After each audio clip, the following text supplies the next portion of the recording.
जय प्रभु यीशु आमीन। पूर्व में बसे गोत्रों को घर वापस जाने की अनुमति। 22 का पहला।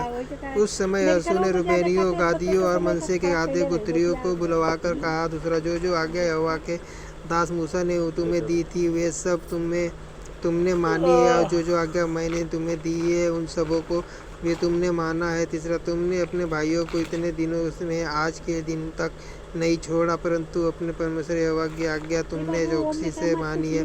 चौथा, और अब तुम्हारे परमेश्वर यहोवा ने तुम्हारे भाइयों को अपने वचन के अनुसार।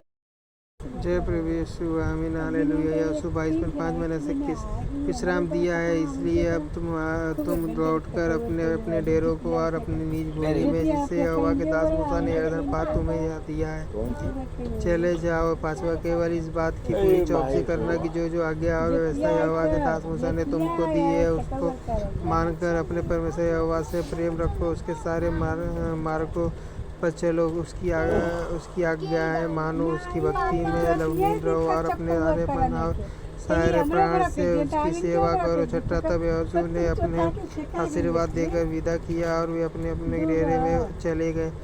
सातवां, मनश्शे के आधे गोत्रियों को मूसा ने बाशान में भाग दिया था, परंतु तुम्हारे दूसरे आधे गोत्र को यहोशू ने उनके भाइयों के बीच यरदन के पश्चिम की ओर भाग दिया। उनको जब यहोशू ने विदा किया कि अपने अपने डेरे को जाएं। आठवां, तब उनको अभी आशीर्वाद देकर कहा, बहुत से पशु, चांदी, सोना, पीतल, लोहा, तो बहुत से वस्त्र और अपने धन संपत्ति के लिए तुम लिए हुए अपने अपने डेरे को लौट जाओ और अपने शत्रुओं की लूट की संपत्ति को अपने भाइयों के संग बांट लेना। न हुआ तब रूबेनी, गादी और मनश्शे के आधे गोत्री इसराइलियों के पास से अर्थात कनान देश के सीलो नगर से अपनी गिलाद नामक निज भूमि में जो मूसा के द्वारा दी गई यहोवा की आज्ञा के अनुसार उनकी निज भूमि हो गई थी, उन जाने के विचार से लौट गए। जय प्रभु यीशु आमीन hallelujah hallelujah hallelujah hallelujah hallelujah. जय प्रभु यीशु आमीन।